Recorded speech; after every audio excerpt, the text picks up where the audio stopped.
September 22 దేవుని వాక్య ధ్యానం. నీవు నా సొత్తు. యెషయా గ్రంథం 43వ అధ్యాయం 1వ వచనం. మన ప్రభువైన యేసుక్రీస్తు నామములో మీ అందరికీ ఈ ఉదయం శుభములు తెలియజేస్తూ ఉన్నాను. ప్రియులారా, ఎలా ఉన్నారు? అందరూ క్షేమంగా ఉన్నారు కదా? ప్రభు యొక్క మహాకృప మనలను మరొక నూతనమైనటువంటి దినము, క్రొత్త వారంలోనికి ప్రవేశింపజేసిన విధానాన్ని బట్టి దేవునికి నేను కృతజ్ఞతాస్తుతులు చెల్లిస్తూ ఉన్నాను. ప్రియులారా, ప్రభువు మనలను ఎప్పుడు కూడా బలపరిచే దేవుడు, మనలను ధైర్యపరిచే దేవుడు, మనలను ముందుకు నడిపించేవాడు అనే విషయాన్ని మనం ఎప్పుడు మర్చిపోకూడదు. యెషయా గ్రంథం 43వ అధ్యాయం చెరలో వారిని ప్రభు బలపరిచినటువంటి అధ్యాయం. వారు చెరలోకి వెళ్ళినప్పుడు దేవుని యొక్క సన్నిధి కొరకు, విడుదల కొరకు వారు ఎంతగానో పరితపిస్తూ ప్రార్థించినటువంటి ఇశ్రాయేలీలకు యెషయా ద్వారా దేవుడిచ్చిన అద్భుతమైన వాగ్దానాలలో ఇది ఒకటి.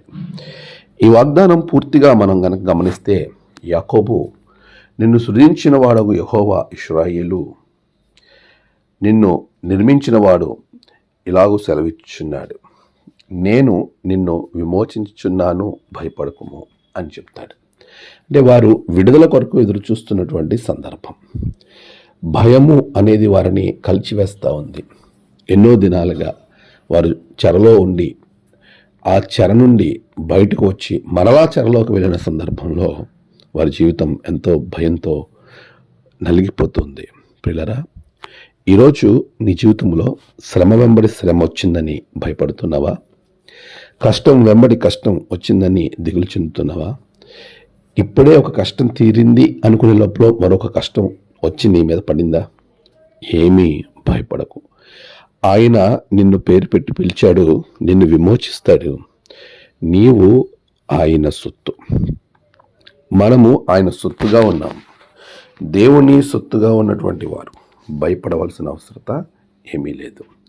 ఎందుకు అనంటే, ఆయన మనలను క్రియేట్ చేశాడు. ఆయన సొత్తుగా మనం ఉన్నాం. ఆయన మనలను సృజించాడు. ఆయన మనలను నిర్మించాడు. కాబట్టి మనం ఏమాత్రం కూడా భయపడవలసిన అవసరం లేదు. పేరు పెట్టి మనల్ని పిలిచినటువంటి దేవుడు ఆయన అంటున్నాడు, నీవు నా వాడివి, దో ఆర్ట్ మైండ్.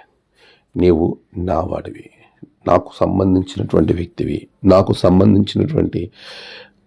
వ్యక్తివి కనుక నీవు ఎట్టి పరిస్థితుల్లో భయపడవలసిన అవసరం లేదు.